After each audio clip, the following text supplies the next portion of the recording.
xibaar yu wér te wóor ca tàng ba abonnez-vous pour ngeen di mën di jot suñuy vidéo. dal leen ak jàmm seen chaîne bi di Buzz 221 HD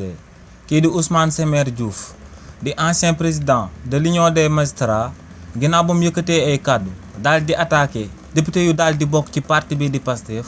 kii di Amadou bu Pastef daal dina ko ciy tontu coow loolee nu mu demee moom mooy que ne kii di Ousmane Semer Diouf dafa daal di yëkkati ay kàddu daal di xamal député yi nga xam ne ñoom ñoo bokk ci parti bi di Pastef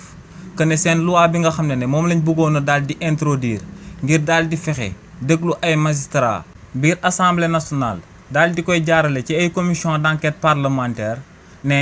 jëfiñ joojee député yu bokk ci parti bi di Pastef bëggoon a amal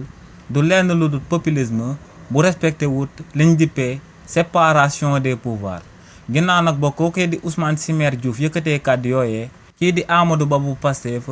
daal dina ko ciy tontu kii di Amadou Ba bu Pastef ne en réalité discours boobee nga xam ne kii di Ousmane Semer Diouf daal di yëkkati moom mooy discours bu populiste moom mooy discours boo xam ne discours politique politicien la bu contre-productif ndax ne lu leer ba am moom mooy que ne ñoom xam nañ respecté nañ principe séparation des pouvoirs te ne li ni mel moom moo sabab ñu bëggoon a oolu ay magistrats ngir daal di leen di déglu ci ay commission d'enquête parlementaire mais déglu nag akub magistrat ci akub commission d'enquête parlementaire signifiewul benn yoon que ne da ngay koy condamné ne ci commission d'enquête parlementaire député bi mun leen lu daal di déglu ki nga xam ne moom mooy principal concerné bi bàyyi ko mu dem daal di ñibbi donc ne lu leer ba am moom mooy que ne député yu nekk ci parti bii di Pastef respecté nañ bu baax séparation des pouvoirs waaye ne li ni mel warta daal di sabab ci réewu Sénégal ñu bañ fee amal liñ dippee dialogue des pouvoirs